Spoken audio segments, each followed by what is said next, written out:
আসসালামু আলাইকুম ভিউয়ার্স, আশা করি আপনারা সবাই ভালো আছেন।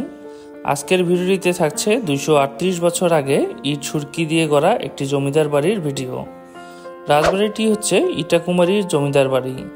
ইটাকুমারী জমিদার বাড়ি ইটাকুমারী রাজবাড়ি নামে পরিচিত।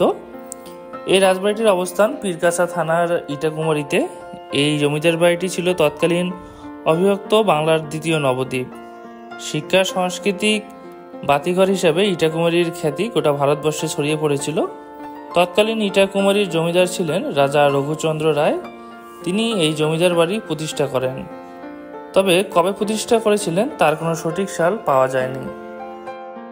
আপনি ইটাকুমারীর এই জমিদার বাড়িতে আসতে হলে রংপুর শহর থেকে পূর্ব দিকে প্রায় 24 কিলোমিটার দূরে দামন চাকলা বাজার, সেখান থেকে উত্তর দিকে প্রায় 2 কিলোমিটার পথে গিয়ে ইটাকুমারী জমিদার বাড়ির অবস্থান।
ইটাকুমারী রাজবাড়ি, যা এখন জরাজীর্ণ অবস্থা, অনেক আগেই এই বাড়ির মূল্যবান সামগ্রীর বেহাত হয়েছে।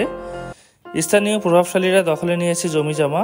বর্তমানে স্মৃতিচিহ্ন হিসেবে ধ্বংসের দ্বারপ্রান্তে থাকা জমিদার বাড়ি, মন্দির ও পুকুরটি রয়েছে প্রত্নতাত্ত্বিক নিদর্শন হিসাবে।